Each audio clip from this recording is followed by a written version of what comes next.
Eh ben c'est parfait. Écoutez, je vais pouvoir tranquillement commencer ce webinaire, hein. Merci à tous, hein. Je pense qu'on va être assez nombreux, comme je le disais, parce que c'est vrai que c'est un sujet qui est assez chaud.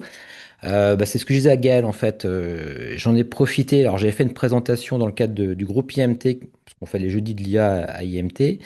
Et donc, j'avais abordé donc, ces aspects d'évaluation à l'ère de l'IA. Je sais que ça avait pas mal plu aussi. Je me suis dit, bah, tiens, pourquoi ne pas en faire profiter toute la communauté, d'où un peu l'idée de ce webinaire. Alors, je vais partager donc mon écran. Alors, peut-être pour ceux qui ne me connaissent pas, donc je suis Julien Maurice. Je travaille au sein de la cellule practice donc d'IMTBS. Donc, je suis responsable du service d'ingénierie pédagogique. Et puis voilà, j'anime également, enfin, on anime finalement la communauté donc des talents pédagogiques. Comme ça, tous les mois, on se retrouve. En général, c'est le vendredi à 10h30, mais peut-être qu'on verra bien. Ça, on va peut-être changer l'horaire, comme on disait.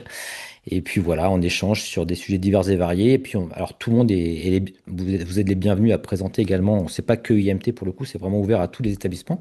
Donc n'hésitez surtout pas si vous avez des pratiques comme ça à venir partager avec nous, hein. Ce sera avec plaisir pour organiser ce genre de choses. Alors, je vais partager mon écran. Alors, je vais faire la petite publicité habituelle pour mon école, donc l'Institut Mintelecom Business School. Donc, c'est une école de management. On fait partie du grand groupe des écoles IMT. Et finalement, on est donc l'école de managers, entre guillemets, de ce grand groupe-là. Et voilà, donc c'est une école qui se trouve donc à Évry. Donc, on partage notre campus avec Télécom Sud Paris, hein. Je vois que Michel, par exemple, est connecté. Il est enseignant à TSP. Et voilà, donc c'est une école, donc ici vous voyez, il y a quelques petites stats, hein. Première école en ouverture sociale, on est 13e sur le classement SIGEM, et première en plus-value, voilà, je découvre des choses aussi avec vous, voilà, sur le Financial Times 2024, donc voilà. Alors, je remercie également ChallengeMe, c'est notre sponsor. Donc, ChallengeMe, c'est une solution d'évaluation par les pairs. Donc, nous, on aime bien cette solution-là, en fait. Donc, ça nous permet de mettre en place ce type de dispositif d'évaluation. On en reparlera d'ailleurs pendant le webinaire un petit peu. Et ça nous permet, en fait, de faire des évaluations, ce qu'on appelle croisées. Ça veut dire que, par exemple, en tant qu'étudiant, je vais recevoir trois évaluations. Et moi-même, je vais noter trois évaluations. Voilà, ça permet de faire ce genre de choses. Mais également, un autre mode qu'on utilise beaucoup, c'est les évaluations de groupe, finalement. Donc, en gros, l'idée, c'est qu'une fois des étudiants travaillent en groupe, ils vont s'auto-évaluer entre eux et se donner un petit peu les feedbacks sur comment est-ce qu'ils ont travaillé ensemble, leurs soft skills, etc. Et c'est vrai que c'est une solution qui est intégrée donc directement à Moodle, donc c'est bien pratique. Et puis ils ont un UX qui est particulièrement efficace, je trouve. Donc voilà, donc on aime bien cette solution-là. Et puis en plus, l'équipe est super sympa. Donc voilà, on les remercie en tout cas de sponsoriser la communauté. On vous mettra d'ailleurs le lien également vers la newsletter de la communauté talent pédagogique, comme ça vous aurez toutes les infos. En fait, là, on a simplement une newsletter et puis une chaîne YouTube, hein, sur lesquelles on rediffuse donc les vidéos. On vous mettra également, pourquoi pas, le lien vers la chaîne YouTube. Et voilà, en gros, pour que vous soyez un petit peu au courant de tout ça. Voilà, bah écoutez, je vous propose de commencer tranquillement donc, cette thématique, donc évaluer à l'ère de l'IA. Donc gros sujet, hein, gros sujet chaud. Et alors l'idée ici, hein, je préfère le dire d'ores et déjà, j'ai pas la prétention d'avoir la vérité infuse, hein, par rapport à ce qu'il faut faire pour bien évaluer à l'ère de l'IA. Je vais simplement vous donner ici un retour d'expérience. Il y aura des choses assez pragmatiques aussi, voilà, j'avais envie de vous apporter aussi de la valeur là-dessus, c'est-à-dire des outils aussi qu'on utilise, hein, qui peuvent être intéressants. Et puis on va vraiment aborder toutes des pistes, on va dire, pour justement faire en sorte que, on arrive finalement à évaluer, à valider des compétences, même à l'ère de l'IA, ce qui est, comme vous le savez, un gros challenge actuellement. Alors, un constat déjà, une problématique. Alors voilà, ici je vais vous passer des petites images que j'aime bien présenter en général, même en conférence. Donc ici c'est une illustration que je trouvais très sympa, assez connue aujourd'hui maintenant. Donc ici on voit sur la droite, comme vous le voyez, donc on peut imaginer que c'est on va dire un CEO par exemple, hein, qui dit à sa collègue, ou voilà, l'IA transforme une simple phrase en un long mail que je peux prétendre avoir écrit. Voilà, c'est génial. Ici, comme vous voyez, on le voit ici sur la droite, ici, donc la personne qui reçoit finalement ce mail qui dit, ouais, c'est génial, l'IA transforme un long mail que je peux prétendre avoir lu en une simple phrase. Alors ça, évidemment, vous le voyez, il n'y a aucune plus-value, aucune valeur ajoutée. C'est vraiment le gros problème. Et ce problème-là, on le retrouve exactement finalement dans la pédagogie. Ici, j'ai repris un petit peu cette même idée. Donc là, on imagine ici que c'est un enseignant qui est là et qui va dire donc à sa petite amie, par exemple, ah, c'est génial, je viens de créer un quiz de 20 questions pour évaluer mes étudiants grâce à l'IA. Et puis bah, sur la droite, on voit donc l'étudiante là, qui reçoit donc son quiz et qui dit à son petit copain, voilà, c'est génial, je viens de répondre à un quiz d'évaluation en un clic grâce à l'IA. Et comme on le comprend bien, c'est que personne n'a appris, que personne n'a rien appris. Et c'est un petit peu voilà, ce qu'on voit se produire aujourd'hui, hein. Notamment ici, je le montrais pour des quiz, mais on le constate également pour des mémoires, par exemple, hein. Donc on se retrouve à évaluer finalement des mémoires qui ont été en partie générées par l'IA. Après, si on va même aller plus loin, certains enseignants vont utiliser l'IA pour corriger des mémoires. Enfin, vous voyez ce que je veux dire? Donc, c'est une boucle comme ça qui n'a que peu d'intérêt pédagogique, et d'où cette grosse problématique finalement sur laquelle on va s'intéresser donc aujourd'hui. Alors ici, ce que je dis, c'est que le vrai problème ici, c'est que personne n'apprend ni n'évalue vraiment. Donc voilà, donc c'est évidemment un souci que vous connaissez sans doute. Alors, sachez que c'est quelque chose qui a été pointé dès le début d'ailleurs, hein, dès 2023, hein. Ici, j'avais le rapport de l'UNESCO, hein, vers une nouvelle évaluation, l'IA change la donne. Donc, on voyait, hein, il y avait cette fameuse phrase, la capacité de l'IA à générer des dissertations, à résoudre des problèmes complexes, voire d'imiter l'écriture créative, remet en cause les évaluations en tant qu'indicateur de l'effort ou de la compétence de l'élève. Donc, c'est quelque chose qui a été identifié quand même dès le départ. Et ça, c'est quand même très intéressant. Alors, d'autre part, tiens, je vois, j'ai un petit message qui me dit on ne peut pas accueillir 99 participants, donc je pense que malheureusement on était un petit peu excédentaire aujourd'hui, mais bon, bref, je me le note pour moi pour les, les prochaines présentations. Alors, donc, les évaluations, donc 100% en asynchrone, sont-elles encore pertinentes? Ça, c'est vraiment une vraie question. Alors, j'aime bien reprendre cette comparaison, même si elle peut avoir ses limites, cette fameuse comparaison que vous avez sans doute déjà entendue avec la calculatrice. Encore une fois, ça a ses limites, puisque de mon point de vue, l'IA générative est bien plus impactante que l'invention de la calculette. Ceci dit, vous voyez, on peut comparer un petit peu ce qu'on demande aujourd'hui avec, entre guillemets, les outils d'IA générative à ce qu'on aurait pu demander quand la calculette est apparue. Donc ici, par exemple, j'ai repris ici une illustration. Voilà, pour demain, vous me ferez ces opérations à la maison, ce sera noté. Voilà, on voit on voit l'élève qui prend sa calculatrice et voilà, qui fait les opérations. Mais finalement, c'est un petit peu ce qui se passe aujourd'hui. Ça veut dire que c'est des évaluations qui sont devenues obsolètes finalement du fait de l'invention de la calculatrice. Et bien avec l'IA, on peut se poser cette même question, hein, même sur des choses même plus créatives et qui vont bien plus loin. Donc c'est là que c'est intéressant. Donc voilà, alors on imagine un enseignant qui dit, voilà, pour demain, vous me ferez une rédaction détaillée avec une analyse SWOT, hein, force, faiblesse, etc., de la voiture électrique, et ce sera noté. Et là, on voit l'élève qui le fait sur l'IA, etc. Mission accomplie, c'est fait. En fait, voilà, l'idée c'est que c'est un petit peu la même chose qui se passe, on va dire, mais sauf que c'est encore plus profond, plus intense, dans le sens où ça va toucher absolument tout, même des choses un peu plus créatives, des choses de réflexion, etc. Donc évidemment, il y a ce gros souci, hein, comme voilà, quoi, de l'évaluation. Alors, du coup, avant de parler des choses un petit peu négatives, là, comme on vient de le voir en partie, il faut quand même se dire quelque chose, c'est qu'il y a également tout de suite des impacts très positifs de l'IA sur l'évaluation, et notamment sur deux formes d'évaluation, qui sont les évaluations diagnostiques et formatives. Ça, pour ça, c'est quand même un outil extraordinaire pour voilà, tout ce qui est, encore une fois, dans ce cadre-là. Alors ici, j'ai fait une petite représentation graphique. Donc, vous voyez, l'évaluation diagnostique, pour vous donner une idée de ce que c'est si vous ne connaissez pas, en gros, c'est l'idée d'évaluer en amont, finalement, les étudiants pour identifier éventuellement leurs faiblesses et pouvoir faire de la remédiation, par exemple. Donc, c'est quelque chose de très intéressant en début de formation, par exemple, ou même pour accueillir des cohortes, hein. Et ça nous permet d'identifier voilà, des points de lacune voilà, qui seraient importants de corriger. Donc pour ça, bah, c'est quand même super parce qu'on a un outil qui nous permet rapidement de créer des évaluations, comme vous le savez, que ça peut être des quiz, ça peut être tout type d'évaluation, directement donc avec l'IA. Donc pour ça, c'est quand même une extraordinaire opportunité et c'est vraiment quelque chose, voilà, je voulais également le pointer parce que pour le coup, c'est vraiment le bienvenu, on va dire, pour ce type d'évaluation-là. Également pour tout ce qui va être évaluation formative et entre guillemets adaptative. C'est vrai que ce qu'on appelle, alors l'évaluation formative, c'est l'idée d'évaluer les étudiants, c'est pas forcément noté, mais voilà, on évalue leurs connaissances, par exemple en début du cours, entre deux séances, par exemple, ça peut être des choses comme ça. Et pour ça, bah, c'est pareil, il y a quand même extraordinaire pour pouvoir comme ça créer rapidement des tests, des évaluations qui vont nous permettre de voir s'ils ont bien appréhendé les concepts, etc. Donc pour ça, c'est quand même top. Et également pour tout ce qui est adaptive learning. Alors c'est vrai que l'adaptive learning, pour ceux qui connaissent ou ceux qui ne connaissent pas, c'est l'idée de s'adapter précisément à chaque apprenant. C'est un peu, je dirais que c'est un serpent de mer, hein, cette idée d'adaptive learning, on en parle depuis des années. C'est très compliqué à mettre en place. Et là, aujourd'hui, on commence à voir apparaître des solutions pour, par exemple, TeachUp. Moi, je ne suis pas forcément client encore de cette solution-là, mais c'est vrai que voilà, c'est une solution EdTech parmi tant d'autres, hein, qui propose maintenant assez rapidement, assez facilement, entre guillemets, de faire de l'adaptive learning, c'est-à-dire de faire en sorte que ses évaluations s'adaptent à la personne en temps réel.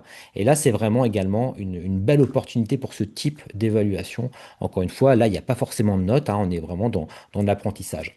Et ensuite, il y a un troisième type également d'évaluation où l'IA est vraiment est un excellent support, on va dire. C'est donc l'auto-évaluation. Donc, c'est le fait que l'élève va pouvoir lui-même bien s'auto-tester de manière beaucoup plus simple qu'avant. Avant, on créait nos petites fiches, etc. On pouvait comme ça demander à son camarade de nous poser des questions, hein, ce qui était très bien aussi.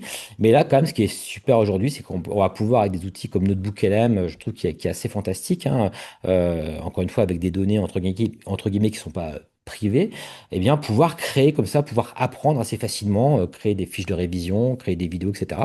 Donc voilà, donc, donc ça, c'est vraiment pour ces trois types d'évaluation-là, il faut quand même reconnaître que l'IA apporte énormément de choses et sans doute que vous le constatez également au quotidien. Donc voilà, il ne faut pas jeter le bébé avec l'eau du bain, comme on dit, et pour ça, c'est vraiment, vraiment parfait. Par contre, il y a quelque chose à identifier, c'est est-ce que on arrive justement à apprendre, est-ce que est-ce que ça rentre entre guillemets les informations? Là, je vous ai dit qu'on pouvait s'auto-évaluer, etc. Alors, ce qu'il faut voir, c'est qu'il y a une étude justement par rapport à ça qui nous donne quelques indications sur est-ce que justement l'apprentissage peut se faire avec ce genre d'outils-là, voilà, pour réviser, pour apprendre de nouvelles compétences, etc. Alors, il y a une étude qui a beaucoup fait parler d'elle, je pense que vous la connaissez pour certains d'entre vous, c'est l'étude du MIT qui a été publiée assez récemment, c'était en 2025, Your Brain on ChatGPT. Et en fait, l'idée de cette étude, c'était de comparer finalement trois groupes, hein. Donc, c'était un test, entre guillemets, c'était voilà, une étude vraiment scientifique.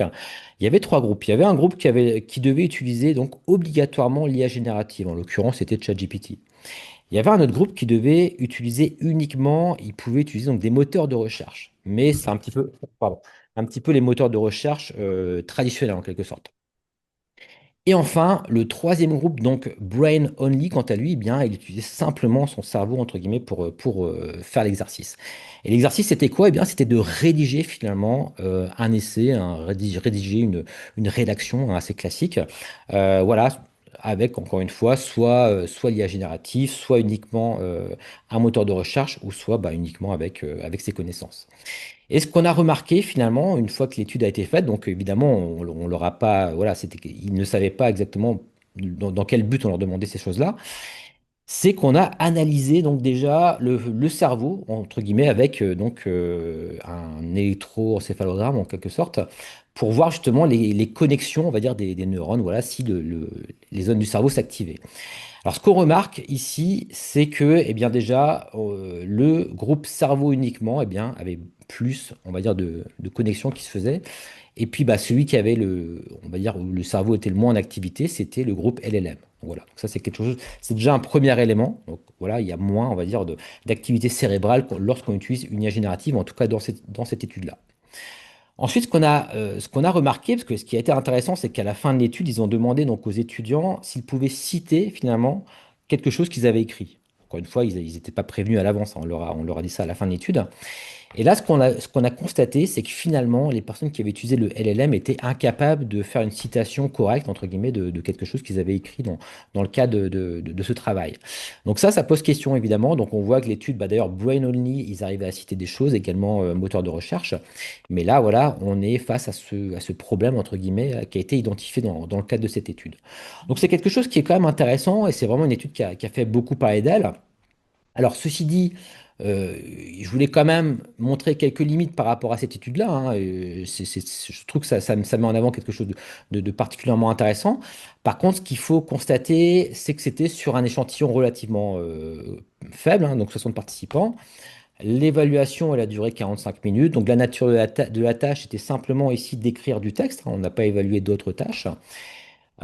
Ici, on n'a pas, on a uniquement, on a forcé les étudiants à utiliser pour le coup l'IA pour le groupe IA, donc ils devaient utiliser rien d'autre que ça, donc ça peut aussi amener des biais. Et puis voilà, donc on n'a pas forcément, voilà, il y a quand même des petites limites, mais en tout cas, cette étude-là, elle a beaucoup fait parler d'elle, et elle interroge beaucoup justement sur cette capacité à retourner de l'information en utilisant l'IA générative. Alors, je vais me prêter à une espèce de comparaison qui vaut ce qu'elle vaut, encore une fois, hein. Comme je le disais en introduction, je ne prétends pas du tout avoir la science infuse par rapport à toutes ces questions-là. Mais moi, ça m'a fait penser finalement, euh, quelque part, je trouve que c'est relativement trivial. Au final, c'est presque intuitif. Je trouve que cette étude met en évidence quelque chose qui, moi, me semble plutôt intuitif.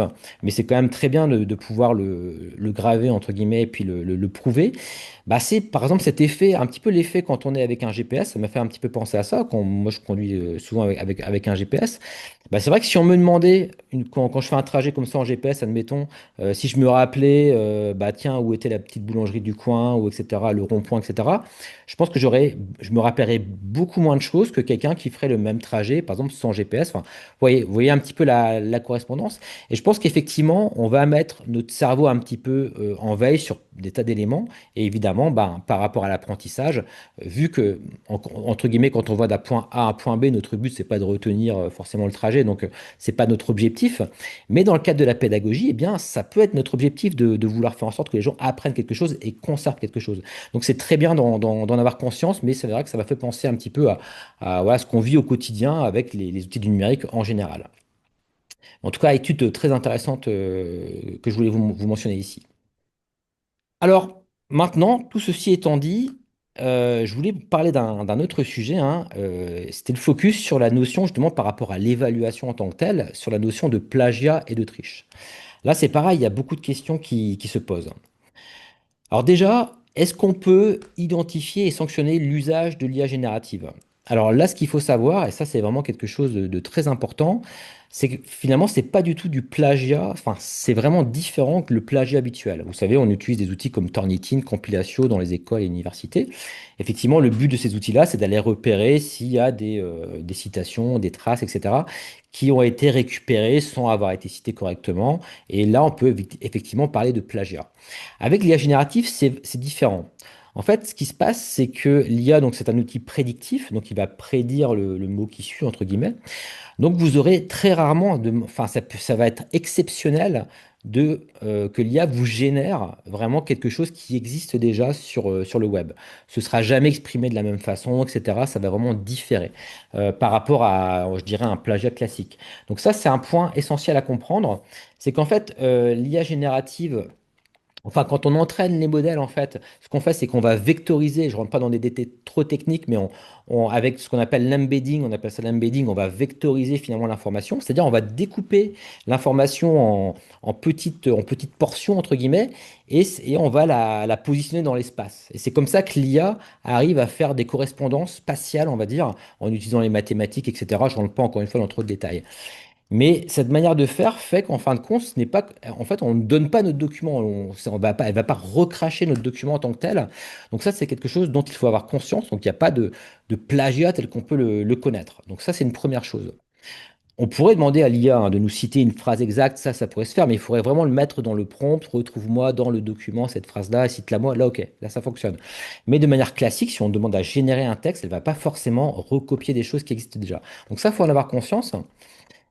Et d'autre part, donc, au-delà de ça, bah, la question c'est de se poser, si Gemma c'est pas du plagiat, comme on le repérait auparavant avec des outils, encore une fois, comme Compilation ou Turnitin, comment est-ce qu'on fait aujourd'hui pour détecter l'IA générative? Alors, les éditeurs, les principaux éditeurs, bon, je pense que c'est quand même ces deux-là les plus connus, Turnitin et Compilation, eh ben, ils se sont dit, bah, génial, nos clients, ils veulent détecter l'IA, bah, on va mettre à leur disposition des outils qui permettent de détecter l'IA. Alors, j'ai fait une petite veille assez récemment pour savoir si justement ça avait bien progressé de ce point de vue-là. Alors, ce qu'on constate effectivement, c'est que aujourd'hui, si jamais je crée un texte à ChatGPT, je le mets après dans Turnitin, a priori, il va repérer facilement que ça a été généré par l'IA. Ok, donc là, ici, on voit, hein, on va plutôt ici prendre l'étude indépendante. On voit que 70 à 80% du texte est repéré, donc ça, il n'y a pas de souci. Et il y a quelques faux positifs, mais bon, ça reste, ou faux négatifs, mais ça reste quand même assez marginal. Donc, on a tendance à se dire que c'est une bonne nouvelle. Donc, aujourd'hui, on peut détecter, a priori, d'après ce tableau-là, entre guillemets, si quelqu'un a utilisé l'IA générative pour générer son travail. Ceci dit, par rapport à tout ça, il y a un petit hic malgré tout. Alors, je précise d'ailleurs hein, que c'est intéressant. Ils arrivent également à dissocier si on a utilisé uniquement l'IA générative pour corriger son document, par exemple, pour corriger son texte ou reformuler deux, trois petites choses. Donc ça, c'est pas mal. On arrive à avoir un niveau maintenant, même si on reformule son texte, l'outil va pas dire, OK, non, il a tout fait à l'IA. Donc ça, c'est intéressant. Mais tout ceci étant dit, malheureusement, c'est pas une solution qui est aujourd'hui à conseiller. Pourquoi? Tout simplement parce qu'il existe aujourd'hui des outils qui permettent, eh bien, en quelque sorte, d'humaniser le texte qui aura été généré. Et ça, c'est vraiment quelque chose que les étudiants en général connaissent et des outils qui sont accessibles aujourd'hui sur le web. Donc voilà. Alors, il y en a deux, par exemple, que j'ai repéré, hein. Par exemple, ici, il y a donc Stell Writer, ici, là. Donc, Humanize AI Generated Content. Donc, voilà, ça, voilà. Au moins, l'offre, elle est claire, nette et précise, hein. Il n'y a pas de complexe. Donc, humaniser ce qu'on a généré avec l'IA générative. Donc, vous voyez, il n'y a vraiment aucun complexe dans ce genre d'outils entre guillemets. Et bah, le problème, c'est que là, la détection, elle est quasi impossible. Et pour le coup, les outils comme Turnitin ou Complesso ne fonctionnent plus à ce moment-là. Donc, vous voyez un petit peu le problème qui se pose. Ça veut dire que ceux qui connaissent ces outils-là, eh ben, ils passent à travers les mailles du filet. Donc, encore une fois, c'est pas la bonne solution. Et ici, il y a pareil, un autre outil qui s'appelle Walter, ici, là, Humanize AI Text. Voilà. So, it feel like you write it. Comme si vous l'aviez écrit. Donc, vous voyez, ici, c'est pareil, aucun complexe.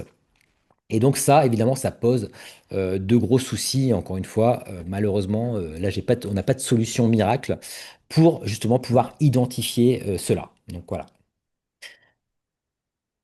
Alors tout ceci étant dit, voilà, on a vu, hein, il n'y a pas, entre guillemets, on peut pas forcément identifier de manière certaine, etc. Bon, ça peut être des outils quand même que vous pouvez utiliser, hein, ça peut être un élément complémentaire, etc. Hein, pourquoi pas, hein. Ceci étant dit, d'ailleurs, il y a une question qui se pose à travers de tout ça, c'est est-ce qu'on peut considérer justement que l'usage pardon, de l'IA génératif s'apparente à de la triche? Bah là, il faut être clair, hein. C'est clair que par exemple ici, vous voyez, si on demande à un étudiant de rédiger un travail sur table, d'ailleurs c'est quelque chose qui se fait de plus en plus, on en reparlera, hein, mais ça fait partie des solutions, et que l'étudiant discrètement utilise son chat GPT, etc., bah là, il n'y a pas photo, entre guillemets, il triche, ok? Là, on est tous d'accord. Mais même là, vous voyez, on va avoir bientôt des soucis qui vont se poser, et nous, ça commence à arriver notamment à IMTBS, c'est que certains étudiants maintenant ont des lunettes, type les lunettes Meta, la Ray-Ban de Meta, avec les caméras intégrées, avec le petit écouteur et les caméras intégrées. Et c'est leurs lunettes de vue, en fin de compte. C'est-à-dire, ces lunettes sont réglées à leur vue. Donc, voilà, qu'est-ce qu'on fait à ce moment-là? Qu'est-ce qui se passe que, voilà, avec ces nouvelles technologies qui vont apparaître aussi? Même pour les examens sur table. Donc il y aura sans doute voilà, chacun va se positionner, peut-être des règlements, etc. à mettre en place par rapport à ça. En tout cas, là, effectivement, on peut parler de triche.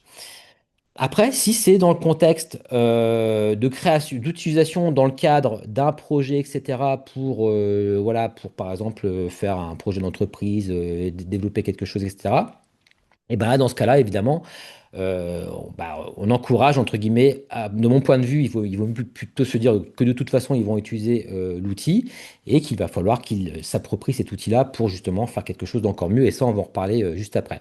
Mais c'est vrai qu'effectivement, pour certaines choses, on peut parler de triche et aucun souci là-dessus pour pénaliser aussi les étudiants qui ne jouent pas le jeu. C'est qu'en fait, ils n'ont pas respecté les règles, tout simplement. C'est comme si on avait dit, voilà, on fait un match de foot et puis, ben voilà, vous n'avez pas compris qu'il y a que le gardien qui peut prendre le ballon avec les mains, quoi. C'est la même chose. Donc là, pour le coup, nous, je sais que ça arrivé que certains étudiants se fassent justement attraper par rapport à ça. Donc, voilà. Mais ça reste un souci, encore une fois, avec les nouveaux outils qui vont apparaître. Alors maintenant, justement, une fois que je vous ai dressé quelques problématiques, etc., on a commencé un petit peu à voir les choses qui posent question. Je vous propose des axes de solution pour clarifier justement les règles du jeu, en quelque sorte. Déjà, une première chose qu'on conseille de faire, hein, que je vous conseille et que nombreux sont les pédagogues qui le conseillent, c'est finalement d'avoir déjà une charte au niveau de votre établissement qui permet de définir le contour de l'usage de l'IA générative. Alors là, il y a beaucoup d'exemples de chartes qui existent, notamment je sais que le ministère en propose une, voilà, et c'est des choses que vous pouvez trouver assez facilement. Donc ça, c'est un premier point, sans doute que voilà, vous n'êtes pas sans savoir que ce genre de choses commence à se voir un petit peu dans tous les établissements. Par contre, au-delà de ça, en tant qu'enseignant surtout, hein, je parle surtout là ici aux enseignants, ce qui est très intéressant également, c'est de penser, créer un contrat pédagogique avec vos étudiants où vous définissez vraiment avec eux de manière très concrète, voilà, est-ce que vous, dans le cadre de votre cours, est-ce que oui ou non on va utiliser l'IA, est-ce qu'on va l'utiliser dans tel ou tel travail, exercice, etc. Donc d'avoir les deux, je trouve que c'est vraiment super intéressant. Une charte, établissement et un contrat pédagogique. Et là, je trouve qu'on borne déjà pas mal les choses. Alors maintenant, vous allez me dire comment est-ce qu'on fait pour rédiger ce genre de choses. Alors il y a beaucoup d'exemples, hein, notamment de chartes, comme je le disais, qui sont disponibles en ligne aujourd'hui. Vous pouvez trouver pas mal de choses. Et par rapport au contrat pédagogique, moi j'ai trouvé plutôt intéressant ce que propose notamment l'université ici de Sherbrooke, ici qui donc propose, on va dire, une classification en plusieurs niveaux, entre guillemets, par rapport à l'usage de l'IA générative. Ici, on voit le niveau zéro, par exemple. Le niveau zéro signifie que l'utilisation est interdite, voilà, simplement. Ensuite, il y a le niveau 1, utilisation limitée, donc signifie que l'utilisation est autorisée uniquement pour assister l'apprentissage dans le domaine disciplinaire ou la langue. Ensuite, il y a un niveau 2, utilisation guidée. Donc là, cette fois-ci, l'étudiant est autorisé à améliorer le travail produit. Niveau 3, etc. Donc utilisation balisée. Donc l'utilisation est autorisée pour produire donc, un travail qui sera amélioré. Et enfin, utilisation libre. Donc voilà, ça peut être une idée, cette notion de niveau. Encore une fois, voilà, c'est quelque chose à expérimenter. En tout cas, sachez que ce combo me semble vraiment intéressant d'avoir à la fois la charte et puis également le contrat donc, pédagogique. Et il est important surtout d'insister sur, bien sûr, l'esprit critique, hein. C'est l'étudiant qui est responsable de ce qu'il produit. Ça, je pense que ça peut se positionner au niveau même de la charte pour le coup, et qu'il est responsable finalement de ce qui est produit. Et ça, c'est vraiment quelque chose de très important, bien sûr, à préciser. Alors, ensuite, par rapport à la fameuse approche par compétence, la fameuse APC, je pense qu'aujourd'hui, justement, le fait qu'il y ait de l'IA aujourd'hui, finalement, bah, de mon point de vue, c'est un effet d'aubaine. Comme vous le savez, ça fait des années qu'on essaye de mettre en place l'approche par compétence. C'est un grand serpent de mer aussi, cette histoire d'approche par compétence. Ça commence à rentrer maintenant bien dans les mœurs, entre guillemets, et tant mieux. Mais je pense que là, l'IA va vraiment aider encore plus à développer ce type d'approche. Pourquoi? Tout simplement parce qu'ici, je le montre ici, c'est que le couple IA et APC s'entend très bien en quelque sorte. Là, ce que j'ai mis, c'est que l'approche par compétence, finalement, on peut dire qu'elle est en quelque sorte robuste à l'IA générative et on va le voir pourquoi juste après. Déjà, avant de voir justement pourquoi est-ce que c'est quelque chose de beaucoup plus robuste, pour définir un petit peu ce que c'est que l'APC, voilà, pour les personnes qui connaissent moins, ou en tout cas les compétences, c'est de savoir agir complexe, fondé donc sur la mobilisation donc, de combinaisons efficaces d'une variété de ressources internes et externes à l'intérieur d'une situation de famille. Voilà, donc ça c'est la définition de Jacques Tardif donc, par rapport à la compétence. Donc vous le voyez, il y a quand même pas mal de choses ici qu'il va être compliqué de mettre en place, entre guillemets, uniquement en utilisant pardon, une IA générative. C'est pourquoi, en quelque sorte, de mon point de vue, c'est vraiment le meilleur allié aujourd'hui, l'IA, sans doute, au développement de l'approche par compétences. Ici, dans ce tableau, on compare justement un petit peu les deux approches. Donc l'approche traditionnelle, qui ici nous met comme vulnérable, par exemple, on demande un livrable. D'accord? C'est le grand classique, on demande voilà, de faire un travail voilà, à remettre, etc. Alors que l'approche par compétence, on ne va pas forcément uniquement juger le livrable, on va juger également des traces, des itérations de ce qui a été, c'est finalement la démarche qui va être évaluée. D'accord? C'est vraiment ce qui est conseillé dans l'approche par compétence. Et là, vous le voyez bien, c'est beaucoup plus compliqué de s'appuyer uniquement sur l'IA par rapport à ça. Donc justement, le rôle de l'IA par rapport à bah, les approches traditionnelles, on peut dire que parfois bah, ça remplace l'élève, hein, ça peut être un outil de triche en quelque sorte. Parce que là, l'idée, c'est que l'IA va, entre guillemets, assister l'apprenant. Dans l'approche par compétence, ça va être compliqué de tout faire encore une fois avec l'IA, c'est pour ça qu'elle est robuste à l'IA. Ensuite, par rapport au niveau de taxonomie de Bloom, on va être plus ici sur l'approche par compétence, sur de l'analyse, de l'évaluation et de la création. Donc voilà, donc c'est encore quelque chose qui est un peu plus compliqué également de faire uniquement avec l'IA. Et enfin, ici, on va mesurer, souvent dans cette approche par compétence, ce qu'il est conseillé, c'est de justifier nos choix, les adapter, etc., à chaque situation. Donc c'est un petit peu ça l'idée, il n'y a pas de réponse bonne ou réponse fausse en quelque sorte. C'est beaucoup moins binaire. Et enfin, au niveau des évaluations, ce qu'on voit souvent, c'est que l'approche par compétence, on va être beaucoup plus sur de l'oral finalement et de la mise en situation. Donc voilà, et tout ça, c'est vrai que tout ça mis bout à bout, eh bien, vous comprenez bien que l'APC, l'approche par compétence, pour le coup, ben, l'IA, c'est un vrai levier pour le développement de ce genre de choses. Donc ça, c'est quelque chose de particulièrement intéressant. Maintenant, quelle méthode, ceci dit, si jamais moi j'ai envie d'évaluer mes étudiants, mais pas forcément avec toutes les bonnes pratiques de l'évaluation par compétences, quelle méthode d'évaluation pourrait être IA résistante malgré tout, en quelque sorte? Et là, je vais vous donner quelques outils, quelques petits hacks que nous on utilise notamment à IMTBS. Alors déjà, en fin de compte, ce qu'on voit se développer, et vous le voyez autant que moi, là, je vais enfoncer peut-être des portes ouvertes, mais c'est quand même intéressant de le mentionner, c'est les devoirs sur table. On voit qu'il y a de plus en plus aujourd'hui de devoirs sur table, ça devient en tout cas une évaluation qui reste et qui devient peut-être encore plus pertinente qu'avant, en quelque sorte. Alors d'ailleurs, il y a des vraies questions aussi à se poser sur si on a envie un jour de céder de l'IA pour corriger des devoirs sur table, il faudra des outils qui puissent reconnaître ce qu'on appelle l'OCR, c'est-à-dire l'écriture. Aujourd'hui, pour le coup, c'est des choses qui sont encore assez émergentes. Pour le coup, c'est un pain, hein, entre guillemets, c'est un point problématique que des startups essaient de régler. Mais en tout cas, les fameux devoirs sur table sont aujourd'hui encore plus pertinents, je dirais, enfin, aussi pertinents, je dirais, qu'avant. Et nous, on le voit ici, hein, ça reste toujours très haut, ce genre d'évaluation-là. Avec la limite, évidemment, hein, on l'a mentionné tout à l'heure, qu'est-ce qu'on va faire le jour où tout le monde aura des lunettes méta et que ce sera leurs lunettes de vue? Est-ce qu'il faudra deux lunettes? Le jour où il y aura des puces Neuralink, j'en sais rien. Voilà. Évidemment, il y a un moment donné, sans doute que ça va avoir ses limites. Il va falloir encore mettre sans doute des règles en place, etc. Mais en tout cas, aujourd'hui, ça reste relativement solide par rapport à l'IA générative, en quelque sorte. Ensuite, il y a les oraux. Là, les oraux, c'est vrai que bah, c'est quelque chose qui malheureusement prend du temps. Donc ça, c'est l'inconvénient des oraux. Mais on le voit bien aujourd'hui, hein, ça devient quelque chose d'essentiel bah, pour le coup, voilà, d'avoir cette interaction pour vérifier vraiment concrètement bah, si l'étudiant a développé les compétences qu'on souhaite. Ben voilà, il n'y a pas 36 manières, on lui pose la question. Et d'ailleurs, ça me fait penser un petit peu, c'est pareil pour les entretiens d'embauche. Aujourd'hui, les lettres de motivation, elles deviennent quasiment inutiles, hein. Nous, enfin, finalement, ce qui se passe maintenant, c'est surtout l'entretien qui va compter, éventuellement le CV, hein, je fais un parallèle un petit peu. Mais voilà, c'est un peu le même principe. Les oraux, bah, c'est pareil, sont super pertinents avec encore une fois, cette limite que ça prend évidemment un petit peu de temps. Mais bon, il y a des solutions aussi qui peuvent exister. C'est qu'on peut demander aux étudiants de s'enregistrer. On utilise Ubicast pour ça. Un dépôt de devoir dans Moodle, branché avec Ubicast, et ils peuvent comme ça enregistrer un cours oral. Alors encore une fois, ils peuvent utiliser du Coolia, peut-être qu'ils aident de côté, etc. Mais voilà, ça permet quand même de faire quelque chose un peu où on vérifie peut-être un peu plus les compétences. En tout cas, les oraux sont également une solution IA résistante, entre guillemets, pour le moment. Ceci dit, ça ne permet pas d'évaluer toutes les compétences, hein. Donc ça, c'est un petit peu l'inconvénient de ce genre de choses. Ensuite, comme exemple d'évaluation IA résistante également, en utilisant des outils digitaux cette fois.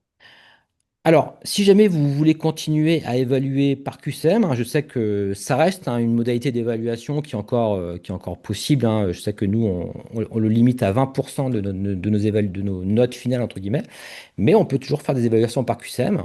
Ce qui marche bien également, c'est d'utiliser des outils comme Test hors ligne de Moodle. Alors nous, c'est un outil qui a un peu le vent en poupe aussi. C'est qu'en fait, on va générer finalement des grilles papier, format papier, que les étudiants vont remplir et ils vont être évalués comme ça avec des feuilles en quelque sorte dans une salle d'examen. Et on peut générer plusieurs d'ailleurs, si jamais, pour pas qu'ils aient les mêmes questions quand ils sont par exemple assis ben, côte à côte, on peut générer plusieurs types entre guillemets de, de fiches d'évaluation. Et c'est un outil qui fonctionne plutôt bien pour le coup, hein. Voilà, ils vont devoir répondre comme ça. Papier-crayon. Et pour le coup, on arrive sur quelque chose d'assez low-tech, mais ultra pertinent voilà, pour évaluer vraiment les connaissances cette fois-ci, hein. On évalue simplement ici les connaissances. Donc ça, c'est quelque chose qui marche bien. Alors, ce qui se passe après, c'est qu'en fait, on va pouvoir numériser, on va dire. Donc ici, donc on génère les QCM, on imprime donc les grilles, on génère donc les examens. Ensuite, une fois qu'ils ont répondu, on numérise tout ça et ça arrive directement dans le carnet de notes de Moodle. Donc ça, c'est extrêmement pratique. Donc voilà, donc c'est un outil qui est vraiment assez intéressant. Donc voilà, donc ça, c'est une première solution qui peut être intéressante. D'autre part, on utilise une solution de proctoring quand on n'a pas le choix, quand il faut vraiment, pour le coup, admettons, je suis un enseignant d'informatique, par exemple, je veux vraiment voir que l'étudiant, il sait utiliser telle solution numérique. Je lui ai dit dans le cahier des charges qu'il doit uniquement utiliser voilà, ce logiciel, mais il ne doit pas, par exemple, utiliser l'IA générative ou il peut utiliser tel outil d'IA générative, peu importe. L'idée, c'est que là, cet outil-là va permettre de photographier, entre guillemets, surveiller en fait ce que fait l'étudiant et on va pouvoir définir des alertes pour justement si jamais ben, il ne répond pas au cahier des charges en quelque sorte. Donc ça, c'est un outil intéressant.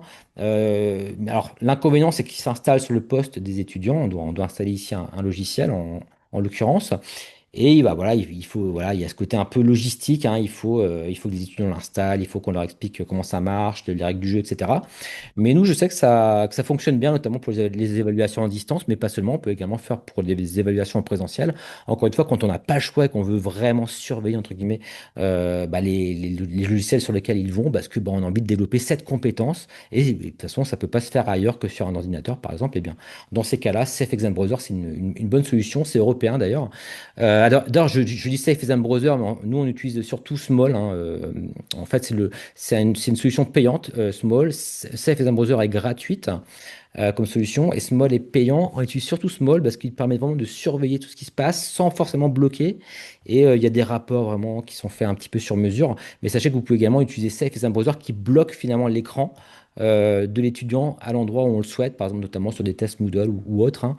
Voilà, donc ça c'est des solutions de proctoring également qui peuvent être intéressantes. C'est un petit peu entre guillemets, alors on est plutôt dans le techno-solutionnisme, mais parfois bah, il n'y a pas le choix, donc je voulais également vous en parler.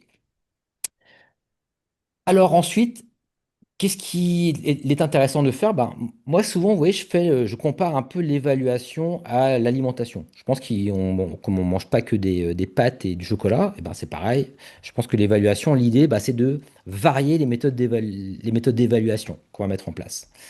Alors ça, je pense que c'est vraiment quelque chose, c'est un conseil d'ailleurs qui dépasse hein, le cadre de l'usage de l'IA générative, et nous, on le conseille à nos enseignants, donc de varier vraiment les types d'évaluation. Et notamment, il y a un excellent élément que nous, on ajoute souvent à nos évaluations à IMTBS et ça marche très bien pour le coup, c'est l'évaluation par les pairs. Alors, j'en ai parlé d'ailleurs, hein, parce que ben, pour le coup, on utilise pour ça notamment la solution Challenge Me, on utilise exclusivement, je dirais maintenant, dire cette solution-là. Mais si jamais vous souhaitez, par exemple, utiliser des solutions gratuites, sachez que dans Moodle, vous avez la solution, par exemple, Atelier, hein, qui permet de faire de l'évaluation croisée, comme ça, par les pairs, hein.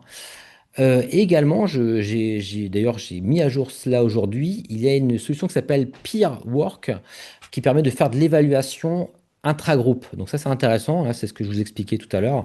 Les étudiants travaillent par projet. Après, ils peuvent s'évaluer entre eux, voilà, savoir s'ils ont développé telle ou telle compétence de manière intéressante. Donc je ne l'ai pas testé, hein, ces solutions-là, parce que nous, on utilise Challenge Me. Mais sachez que c'est vraiment je trouve que c'est vraiment quelque chose d'intéressant. C'est pas forcément toujours IA solide, hein, l'évaluation par les pairs.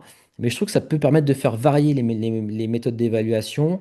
Et voilà, bon, ça force aussi les étudiants à lire ce qu'ont fait les autres étudiants. Ça permet de favoriser l'apprentissage, etc. Donc je pense que c'est vraiment un élément intéressant à ajouter dans vos évaluations. Et ensuite, pour moi, la solution que je considère comme la solution peut-être ultime par rapport à cette fameuse problématique qu'on a de l'évaluation, eh bien, c'est sans doute ce qu'on appelle les évaluations authentiques. Alors, c'est quoi les évaluations authentiques? C'est en fait l'idée d'évaluer les compétences de l'étudiant vraiment en situation. C'est-à-dire que c'est vraiment comme s'il était, comme s'il travaillait finalement dans une entreprise, comme s'il avait voilà, il a un vrai sujet en quelque sorte à étudier, il a un vrai dossier à faire, il a une vraie analyse à mener, et c'est ce qu'on appelle donc l'évaluation authentique. Et de mon point de vue, c'est un petit peu je trouve, le saint graal de l'évaluation. Alors, c'est pas toujours évident à mettre en place, mais je vous explique un peu le principe. Donc l'idée en fait de cette évaluation authentique, c'est que là, il y a une contextualisation qui est très forte. Donc on va par exemple demander aux étudiants de faire quelque chose, par exemple de travailler sur un projet en local. Je ne sais pas, ça pourrait être ok, améliorer, je sais pas, je sais pas comment on pourrait dire ça, la logistique au niveau du self de l'école, je sais pas, des choses très localisées, vous voyez, où ils doivent faire des enquêtes, des études, aller voir des gens, etc. Donc ça, c'est vraiment, on les met dans une vraie situation comme ça. Donc ça peut être des idées ultra intéressantes.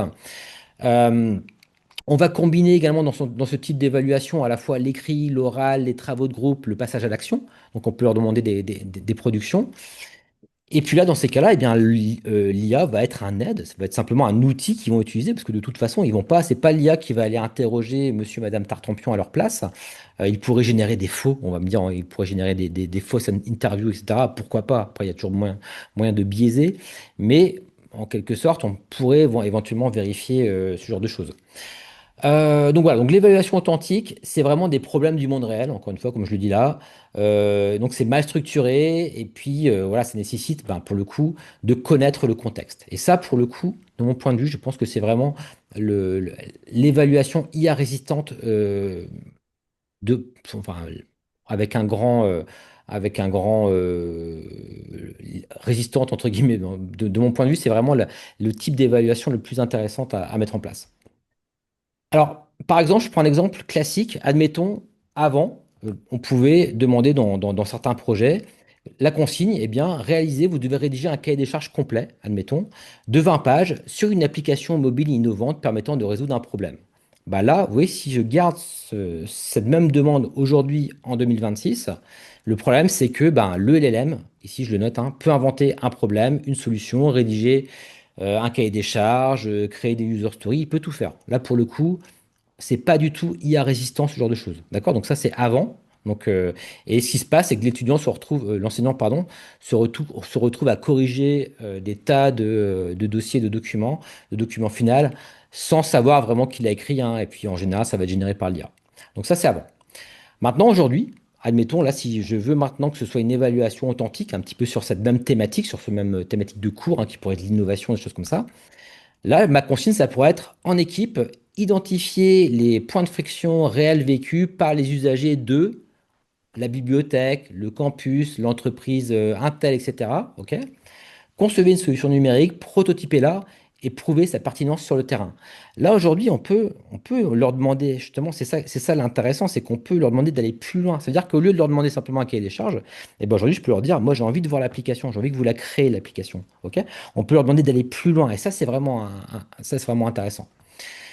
Alors pourquoi ici l'IA ne peut pas répondre à tout? Parce que voilà, elle va simplement peut-être aider à rédiger, là, comme on note ici. Par contre, c'est pas elle qui va interroger encore une fois, ça va évaluer la problématique, elle va nous aider à prototyper. Mais là, pour le coup, ça va être simplement qu'elle va nous augmenter par rapport à ce qu'on va vouloir faire. Donc c'est ça qui est vraiment intéressant. Et ici, vous voyez, l'enseignant déplace son regard du produit fini vers l'évaluation des compétences réelles et situées. C'est là que tout change. Et encore une fois, un des messages aussi par rapport à ça, c'est qu'on peut aussi leur en demander plus. C'est peut-être ça aussi une vraie réponse à la question de l'évaluation de l'IA. C'est qu'aujourd'hui, ben, ils peuvent faire davantage de choses, donc demandez-leur en plus finalement. Et c'est peut-être ça aussi voilà, un vrai moyen de résoudre cette problématique. Alors, ensuite, l'idée aussi, hein, je voulais vous en parler, c'est les étudiants utilisent l'IA, ok, pourquoi pas. On a vu toutes les problématiques que ça peut avoir, toutes les solutions aussi qu'on peut y amener. Mais sachez qu'en tant qu'enseignant, après, je sais que ça peut être un sujet tabou, mais vous pouvez tout à fait également vous aider de l'IA dans votre processus d'évaluation, que ce soit pour générer des évaluations, d'ailleurs, qui soient authentiques, IA solides, etc. Mais également, pourquoi pas, pour vous aider à corriger, à pré-corriger également les copies. Encore une fois, ça peut être un sujet tabou et on pourra en reparler après. Mais voilà, sachez que dans mon idée, ce serait dommage que les enseignants se privent de cela, dans le sens où ça peut leur faire gagner du temps et faire en sorte qu'ils soient focus sur vraiment des choses à beaucoup plus forte plus-value. Donc pour ça, nous, on est en train de réfléchir sur la création d'agents. Alors moi, il y a un outil que j'affectionne, c'est Notebook LM. C'est N8M, N8N, alors N8N hein, pour ceux qui connaissent en anglais, donc qui crée des workflows. Donc on peut comme ça imaginer des tas de workflows comme ça pour aider l'enseignant dans ses tâches de tous les jours. Alors je ne vais pas forcément ici trop m'étendre sur cet outil-là, c'est un outil d'automatisation. C'est un petit peu comme Make, par exemple, ou Zapier pour ceux qui connaissent, mais c'est vraiment ce qui est intéressant avec ce genre d'outil-là. Ouais, par exemple, là, c'est un workflow type. avec des données qui n'étaient pas pour le coup privées, si on veut. Et ici, vous voyez, l'intérêt, c'est que c'est un workflow peut-être assez classique, entre guillemets. Ici, on va récupérer un document, on analyse, on extrait, etc. Mais ce qui est intéressant, c'est que maintenant, on ajoute à ces workflows de l'intelligence. Ici, j'ajoute une IA que je vais pouvoir prompter, je vais pouvoir lui dire, OK, analyse les documents en t'aidant de tel prompt, etc. Mets-toi, voilà, évalue tel aspect, etc. Et puis après, je vais pouvoir créer comme ça ici un tableur avec les résultats. Donc ça, c'est des exemples de choses que je voulais également voilà, mettre en avant ici. Donc la création, ben, ce qu'on appelle les agents finalement, hein, et c'est quelque chose d'abordable aujourd'hui. Hein, c'est pas quelque chose de si complexe à mettre en place. Et je pense que ça va se développer. Donc il faut aussi que les enseignants, je pense, s'en emparent. Et puis voilà, pour aussi s'aider dans l'évaluation, pour les créer, pour pourquoi pas les précorriger, etc. Donc voilà, ça encore une fois, c'est des vrais sujets. Et puis après, bah, il y a l'usage des LLM classiques, hein. Moi, je sais que j'utilise beaucoup Mistral notamment sur pas mal de choses, ou ChatGPT ou Gemini. Je crée en fait mes agents, mes petits agents ici qui vont me faire des tâches très précises, on va dire. Mais après, vous pouvez simplement prompter de manière efficace et ça fonctionne bien aussi. Mais voilà, en tout cas, c'est cette notion-là d'utiliser l'IA aussi. Plus du côté, elle m'aide à créer mes évaluations et pourquoi pas à évaluer, c'est quelque chose de super important. Et puis en conclusion de tout ce que je viens de dire, parce que j'ai envie de laisser un petit peu de temps pour les questions-réponses, là c'est plus philosophique en quelque sorte, mais oui, j'ai récupéré cette phrase et je trouve que voilà, c'est simplement pour ouvrir les chakras en quelque sorte. All life is problem solving. Donc ça veut dire que voilà, toute notre vie finalement c'est de la résolution de problèmes. En fait, l'être humain, quand on y réfléchit bien, bon, je vais faire mon philosophe de pacotille, mais l'être humain, si on réfléchit bien, c'est une machine à résoudre des problèmes. Alors, si jamais ce qui est génial dans la vie, c'est que les problèmes sont infinis, comme vous le savez. Alors, si jamais c'est pas votre cas, bah, dites-moi comment vous faites. Mais en tout cas, voilà, on va dire finalement, quand on regarde bien l'histoire de l'humanité, l'histoire de la vie, même, enfin, en quelque sorte, on résout des problèmes. D'ailleurs, ici, dans la théorie de cet auteur, là, Popper, toute forme de vie, de la cellule à l'être humain, se définit par sa capacité à résoudre des problèmes. Bah, finalement, ce qu'on fait quand on évalue des étudiants, c'est qu'on vérifie s'ils sont capables, s'ils ont les compétences pour résoudre des problèmes. Alors, si l'IA maintenant arrive et rend quelque part caduque ces évaluations, en fait, elles ne rendront pas caduques les évaluations, elles rendent caduques finalement les problèmes qu'on leur demande de résoudre en quelque sorte. C'est-à-dire que peut-être que la solution, elle ne se situe pas tant au niveau de l'évaluation en tant que telle, elle se situe au niveau des problèmes qu'on leur demande de résoudre. En fait, c'est peut-être plus un problème de résoudre la capacité à savoir rédiger, par exemple, la capacité à faire un cahier des charges. Par contre, c'est encore peut-être un problème, comme j'en parlais pour les évaluations authentiques, d'amener un étudiant à se poser les bonnes questions, à aller interroger les gens, à développer ses soft skills pour trouver des solutions à diverses choses. Donc voilà, finalement, voilà, être focus problème, je pense que c'est également un point que je voulais ajouter à cette présentation, parce que je pense que c'est vraiment une clé également pour vraiment résoudre enfin, ce problème, d'ailleurs, pour le coup, hein, de l'évaluation à l'ère de l'IA. Donc voilà. Et par rapport à cette notion de problème, c'est aussi l'idée, hein, là j'y reviens encore, c'est qu'à mon avis aujourd'hui, eh bien, on peut simplement leur en demander plus. Peut-être que les problèmes sont pas assez complexes, tout simplement. Peut-être que voilà, on peut aller plus loin. Et c'est quelque part une bonne nouvelle. Enfin, je trouve que enfin, on se plaint finalement de cette problématique par rapport à l'évaluation, mais finalement, c'est une bonne nouvelle de se dire bah, qu'aujourd'hui, on peut résoudre davantage de problèmes et on peut attaquer peut-être d'autres problèmes encore qui sont peut-être plus compliqués à résoudre. Voilà, c'était un petit peu la partie philosophique de cette présentation. Et juste pour terminer, il y a un outil qui s'appelle Praxia, n'hésitez pas à aller voir. Donc ça, il s'intéresse justement à toute cette question-là, il y a tout un cheminement, etc. Et puis là, je pose quelques questions. Faut-il en demander plus aux étudiants augmentés? Donc ça, c'est voilà, ce que je vous ai d'ailleurs dit juste à la fin ici. Faut-il augmenter la difficulté? C'est la même idée. Faut-il évaluer davantage le processus que le résultat? Faut-il davantage évaluer l'acquisition de compétences en matière d'esprit critique et la créativité en évaluant différemment? Parce qu'on se rend compte que les compétences qui deviennent essentielles aujourd'hui, bah, c'est l'esprit critique aussi, la créativité, ça reste des compétences vraiment essentielles. Voilà pour cette présentation. Je vous ai mis ici le petit QR code si vous voulez n'hésitez pas à le récupérer il y a le short link également, hein, c'est shorturl.at slash grand R 1 U majuscule A minuscule V. Enfin voilà, vous pourrez regarder ça ici. Vous pouvez me rejoindre sur LinkedIn également. Et puis voilà, je sais que j'ai beaucoup parlé. On va essayer je vais peut-être, voilà, le deal, c'est qu'on termine à 16 heures, mais ceux qui voudront rester un petit peu après, on pourra continuer à échanger sur ce sujet passionnant. Merci en tout cas, et puis bah, j'attends vos questions avec impatience. Je vais arrêter le partage. Oui, allô, c'est Doré? Salut. Ah, il y a un micro qui est activé. Alors n'hésitez pas à lever la main pour ceux qui avaient des questions ou des réactions, hein. Ah, il y a Sophie qui lève la main. Je t'en prie, Sophie. Bonjour, merci beaucoup pour cette présentation. J'ai une question précise et qui concerne notre université et nos cours d'enseignement à distance. Ouais. Alors, je suis preneuse de toute idée. En fait, notre service d'enseignement à distance nous demande de faire des évaluations à distance. Mhm. Et bon, ça pose problème, sachant que même les oraux peuvent être manipulés par l'IA. Ouais. À distance en tout cas. Et voilà. Donc, en fait, je suis preneuse d'idées. Bah, en Vous fait, avez... ouais, alors ce que je montrais là, effectivement, alors si jamais vous restez sur un mode d'évaluation classique en quelque sorte, euh, qui se fait sur écran par exemple, bah, nous, encore une fois, c'est un peu techno, c'est une techno-solution, hein, que je vous ai présenté, c'est que nous, on utilise des outils de proctoring pour cette problématique précise, des outils qui vont surveiller ce que fait l'étudiant sur son ordinateur, qui enregistre également le son. Alors il y a toutes les questions d'RGPD, voilà, évidemment, il faut faire ça bien hein, dans les règles de l'art si on veut. FIDEG et DPO, etc. Mais nous, en tout cas, ça fonctionne par rapport à certains types d'évaluation. Si après, pour le reste, par rapport à l'évaluation à distance, j'ai tendance à dire que ben, peut-être qu'il faut peut-être changer complètement aussi ce qu'on demande aux étudiants et en faire plutôt une évaluation que je disais authentique avec un vrai cas, des choses, un vrai problème à solutionner, un petit peu comme je l'ai abordé en fin de présentation, même si je sais que c'est pas toujours facile de trouver des vrais terrains, entre guillemets, d'évaluation. C'est Mais pas ça, voilà deux éléments. pardon, je m'excuse, c'est une super idée. Je Hmm. suis tout à fait ce travail par projet, on a déjà Ouais, commencé, mais le problème, c'est à distance.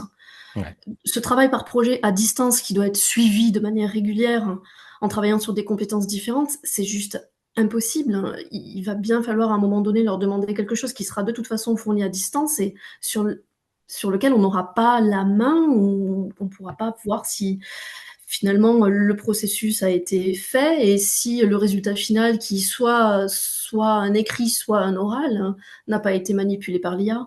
En fait, c'est le problème du distanciel que je pose Oui, vraiment oui, bah, là. qui est entre guillemets général à même l'ensemble. Ça fait on va dire pas mal de temps qu'on se pose cette question-là. C'est vrai que l'IA complexifie encore davantage les choses, mais je pense qu'il y a cette problématique, elle était déjà présente, je dirais, même avant l'IA, en fin de compte, parce qu'on n'a pas ce grain aussi fin peut-être qu'on peut avoir avec des choses en présentiel. Après, bon, bah voilà, il y a des outils de synchrone. Je pense que c'est assez compliqué. J'en discutais avec un enseignant qui faisait passer d'ailleurs une évaluation à une étudiante. Et en fait, il s'est rendu compte, j'en discutais avec, c'était avant-hier midi, je crois, peu importe. Et il s'est rendu compte, en fait, qu'elle parlait très bizarrement, qu'elle baissait un peu les yeux, etc. Donc, lui a dit, attendez, là, vous êtes en train de lire quelque chose. Non, non. Et en fait, il a repéré comme ça, en fait. Donc, à distance, il a pu se rendre compte, effectivement, que la personne utilisait de l'IA. Mais je lui ai dit, bah, toi, tu t'en es rendu compte, mais peut-être qu'un autre prof ne s'en serait pas rendu compte. Et moi, j'ai vu, effectivement, des choses où on voit la personne qui colle son téléphone sur l'écran de l'ordinateur, donc qui regarde la webcam en même temps et qui a du coup une IA qui lui répond. Bon, après, encore une fois, il n'y a pas de solution universelle, mais voilà, en tout cas, c'est quelques pistes. Voilà, mais ouais, je comprends la problématique, hein, mais c'est au cas par cas, je dirais, hein, Et sans doute, l'idée de diversifier les types d'évaluation, je pense que c'est une bonne idée aussi, qui s'évalue aussi entre eux, comme je disais, l'évaluation par les pairs, que vous leur demandiez aussi différents types d'exercices, qui y a un suivi, des portfolios, enfin des choses peut-être de varier un peu les choses, je pense que c'est une bonne solution aussi, même si c'est pas, ça répond pas à tout, évidemment. Alors, Merci. excusez-moi, je voudrais juste intervenir quand vous parlez des cas en réel. Ouais. Je m'appelle Gilles Moreau, je suis prof de gestion à Unilhassal à Beauvais. Et donc, moi, je suis spécialisé en agriculture. Et donc, même les cas aujourd'hui en réel, très spécifiques, Ouais. ils arrivent à passer par l'IA et ça devient très compliqué. Pour vous donner un ordre d'idée, j'emmène mes élèves sur des terrains de réalité avec un professionnel et je leur demande de travailler 2, 3 heures avec le professionnel pour écouter. Je leur donne des documents de gestion, ils doivent traiter une question. Eh bien, il n'y a que le travail oral qui permet de vraiment valider les choses, parce Ouais, qu'autrement, l'IA commence et est extrêmement pertinente quand ils savent la nourrir pour pouvoir faire ouais, des choses de façon très, très pertinente. ouais. Et c'est là qu'on se retrouve en dualité, parce qu'aujourd'hui, les professionnels utilisent l'IA pour faire ce genre de choses. Donc, Mhm. les élèves se retrouvent aussi à dire, mais nous, sur le terrain de stage ou en alternance, on le fait, pourquoi est-ce que vous ne nous demandez pas de le traiter aussi à l'IA? Et donc, là, on arrive à des situations un peu complexes. Et moi, ce que vous dites, j'ai trouvé ça hyper intéressant. Mhm. Mais juste pour m'en donner mon sentiment, aujourd'hui, il n'y a que l'oral qui a réussi à nous sauver la vie. C'est-à-dire qu'on leur fait faire des travaux de groupe, ils travaillent comme ils veulent, à l'IA, pas à l'IA, c'est leur problème. Sauf Ouais. qu'ils sont là pendant 1 heure à 3, 4, et par contre, on tire au dé chacun qui répond à la question. C'est-à-dire qu'on est là pendant, ils présentent 10 minutes, et pendant 40, 50 minutes, on balance le dé, c'est le A, c'est le B, c'est le C qui Mhm. répond. Et il n'y a que là où on arrive vraiment à avoir une Et être sûr. application de nos élèves pour être sûr, et Mhm. surtout que ça les stresse tellement que même s'ils travaillaient là, ils sont obligés de s'approprier les choses, Mhm. parce qu'autrement, ils nous rendent des dossiers qui étaient, si je calcule, moi, ça fait 20 ans que je fais des cas concrets, j'ai une évolution du nombre de points avec à peu près les mêmes grilles de 5 à 6 points depuis 2 3 ans. Ouais, je comprends. Et Voilà. c'est vrai que ça avait en plus de l'IA pourra faire de plus en plus de choses en fait à mesure que le Oui, temps oui, va oui, bien passer. sûr. Donc c'est vrai que même des choses complexes entre guillemets va pouvoir le faire. Comme je disais, on peut simuler des entretiens, Ouais, ouais. on peut vraiment faire des tas de choses. Donc je comprends tout à fait. Et par contre, ce qui est intéressant, c'est que paradoxalement, ça va peut-être ramener aussi plus d'humains dans la relation pédagogique. Parce que comme vous le dites, au final, il n'y a que l'oral, il n'y a que si je suis à côté de lui, que je lui pose des questions, que je vois dans la petite étincelle dans ses yeux ou pas, etc., que je vais pouvoir savoir si ou pas il a maîtrisé ou pas les Ouais. compétences requises. Et donc ça, je dirais pas que c'est un paradoxe, mais c'est vrai que ben, finalement, on va ramener sans doute, on va devoir ramener de l'humain dans la relation pédagogique, mais ça prend du temps. La ramener de l'humain, dit comme ça, c'est bien mignon, Ouais, mais ouais, quand on tout à a fait. une corde de 80, ça prend du temps. C'est pour ça que moi, j'ai pas trop de tabou à me dire que ben, j'aurais tendance à penser qu'il faut que les enseignants s'appuient sur l'IA aussi pour dégager du temps, justement. Ouais, bien Je sûr. sais qu'il y a un gros tabou sur la correction des copies avec l'IA et je comprends pourquoi, il y a pas de souci, hein. Après, chacun a ses opinions là-dessus. Moi, j'aurais tendance à penser que justement, ça va dégager du temps. Par exemple, pour prendre l'exemple de la Chine, même s'ils font pas que des choses bien là-bas, j'en ai comme Ouais, bien bien sûr. conscience, mais eux, ils y vont à fond. Et pour le coup, bah, du coup, l'enseignant a aussi beaucoup de temps, beaucoup plus de temps pour ce côté face à face, on va dire. Et c'est plus peut-être, on va plus revenir à des choses un petit peu face à face pédagogiques. Et là, c'est intéressant effectivement de se rendre compte que, à part l'oral, là aujourd'hui, pour être vraiment certain, bah, l'oral est peut-être la production de choses très précises, très concrètes. Bah, voilà, il y a sans doute des tas de choses. Et comme je disais, bah, c'est peut-être que les problèmes ne sont pas assez élevés. Peut-être qu'on peut être encore plus ambitieux. C'est peut-être ça aussi la solution. L'avantage de l'oral, présentation 10 minutes et 50 minutes de questions, c'est qu'on peut y aller fort, fort, fort, quoi. C'est-à-dire qu'en Ouais. fait, et là par contre, on voit bien la différence entre les groupes. Quand je dis que quand j'ai des cas concrets sur papier, on monte de 5 6 points. Par contre, à l'oral, là par contre, aujourd'hui, on commence à noter à 2 et on monte à 20. C'est-à-dire que quand vous êtes 2 ou 3 professionnels, enfin, moi je fais appel à des professionnels et on met des profs dedans, donc on fait des multi-jurys, hein. Je sais que ça prend beaucoup de temps, Hmm. mais finalement, le temps qu'on a gagné en préparation, on le perd à l'évaluation, donc finalement, c'est comparable. Par contre, les jeunes sont hyper stressés et finalement, on a une utilisation de l'IA beaucoup plus intelligente depuis que je fais ça, parce qu'ils savent qu'à la fin, de toute façon, ils vont se faire massacrer la tête. Je suis un peu Exactement. vulgaire, mais ils savent que ça va être très, très dur. Ouais. Et finalement, ben, j'ai une IA, cette année, là, j'ai eu une utilisation de l'IA plus intelligente et j'ai eu un retour, je dirais, moins agressif de Hmm. choses préconstruites. Et donc, je trouve ça assez intéressant. C'est comme sur les serious games. J'anime beaucoup de serious games. Et en serious game, l'IA arrive à fond, à fond, à fond. D'où Hmm. l'idée de retravailler les serious games pour pas que ce soit le serious game qui le travaille. Mais je trouve qu'on a une vraie puissance sur l'IA. Mais je Hmm. suis d'accord avec vous, il faut le contrôler, quoi. Enfin, faut l'animer, quoi. Je ne vais pas dire le Ouais. contraire, il faut l'animer. Et c'est Plus que vrai le que contrôler. c'est un petit peu comme dans sa vie professionnelle, ben, il pourra faire des choses avec l'IA, mais il sait qu'il va se retrouver devant le client après, qu'il devra expliquer au client sa problématique, Tout à fait. et du coup, il va forcément monter en compétence. Donc c'est plutôt, on va dire, enfin, c'est un regard plutôt optimiste et que je partage. Alors, je vais prendre une dernière Plaisir, question. monsieur. Après, je ferai une petite clôture rapide. Et pour ceux qui voudront rester, moi j'ai un petit peu de temps, on pourra continuer à échanger.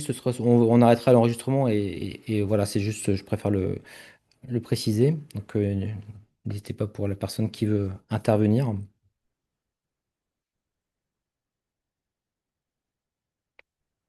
Alors, je me permets du coup de clôturer, et puis comme ça, on va tranquillement échanger pour ceux qui peuvent rester, hein, parce que j'ai bien conscience que c'est vendredi. Alors, je précise, je remercie encore, hein, d'ailleurs, au passage, merci à vous tous, hein, d'avoir participé à ce rendez-vous. Je remercie encore une fois donc Challenge Me, hein, je l'ai présenté dans dans la présentation, n'hésitez pas à aller faire un tour là sur leur site. Sachez que voilà, vous pouvez vous inscrire dans la newsletter. Je sais pas si Marine, peut-être que tu as mis dans le chat le lien. Au début et à Ouais. l'instant. Ah bah c'est super, impeccable, génial. Donc n'hésitez pas à vous inscrire. Également, sachez que on va retrouver, enfin je remettrai la rediffusion de ce webinaire. Donc il y a 60 ici maintenant webinaires. Et voilà, donc celui-là viendra s'ajouter. Donc n'hésitez pas également, bien sûr, à vous abonner à cette chaîne YouTube de la communauté. Voilà, je vais départager l'écran. Hop. Et puis voilà, je vous remercie à tous en tout cas d'avoir participé. Je vais arrêter l'enregistrement. Et puis bah, ceux qui peuvent, qui ont ce luxe de pouvoir rester, vous êtes les bienvenus. Et puis bah, pour les autres, pour ceux qui doivent nous laisser, bah, merci en tout cas. Et puis je vous dis à bientôt pour la prochaine.